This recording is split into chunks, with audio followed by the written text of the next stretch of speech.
Now here I'm going to do something different.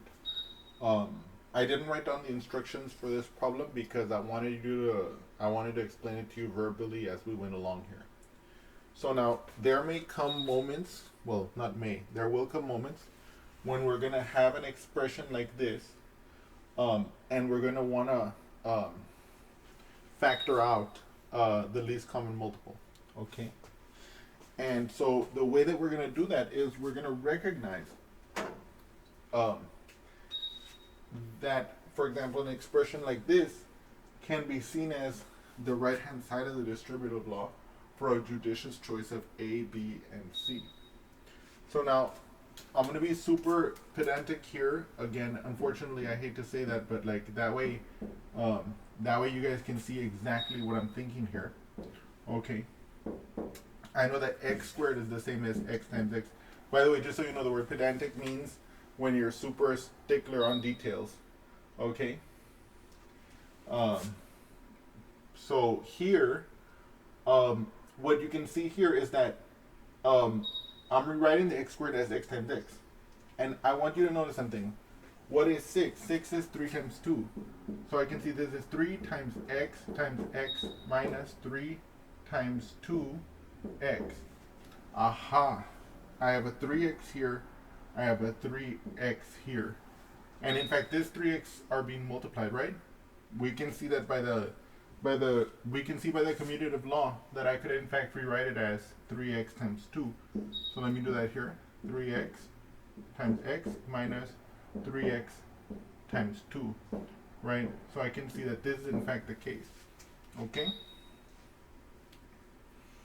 And now, if I make the choice that 3x is my A, okay, that B is my X, that 3x is my A, and that, well, in fact, this will be like the C.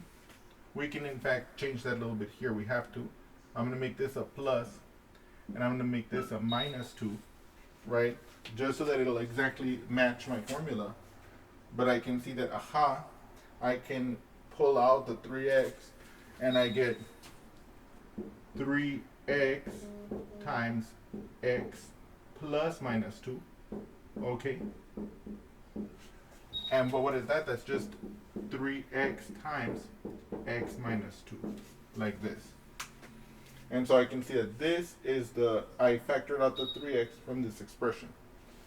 Now, once you've seen it like this, you can see it's much easier for you now, because as you see me do it several times, you're going to see that, oh, I could have just seen that there's an x in here, an x in here. I can pull that x out. This is divisible by 3. This is actually 3. So I can say 3x, open bracket. I use a bracket sometimes, but it's the same as a parentheses in both cases. 3x times what gives me 3x squared? X, because the x times x will be x squared, and the 3 times and so 3x times x will be 3x squared. 3x times what gives me negative 6x?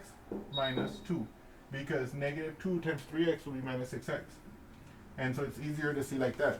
But I wanted you to see that this is exactly a consequence of the distributive law, and it shows that whereas most of the examples we've done so far have been going from the left-hand side of the distributive law to the right-hand side of the distributive law, when we want to factor out the common multiple from in this case from this kind of an expression, we're actually starting from the right-hand side of the distributive law and going backwards.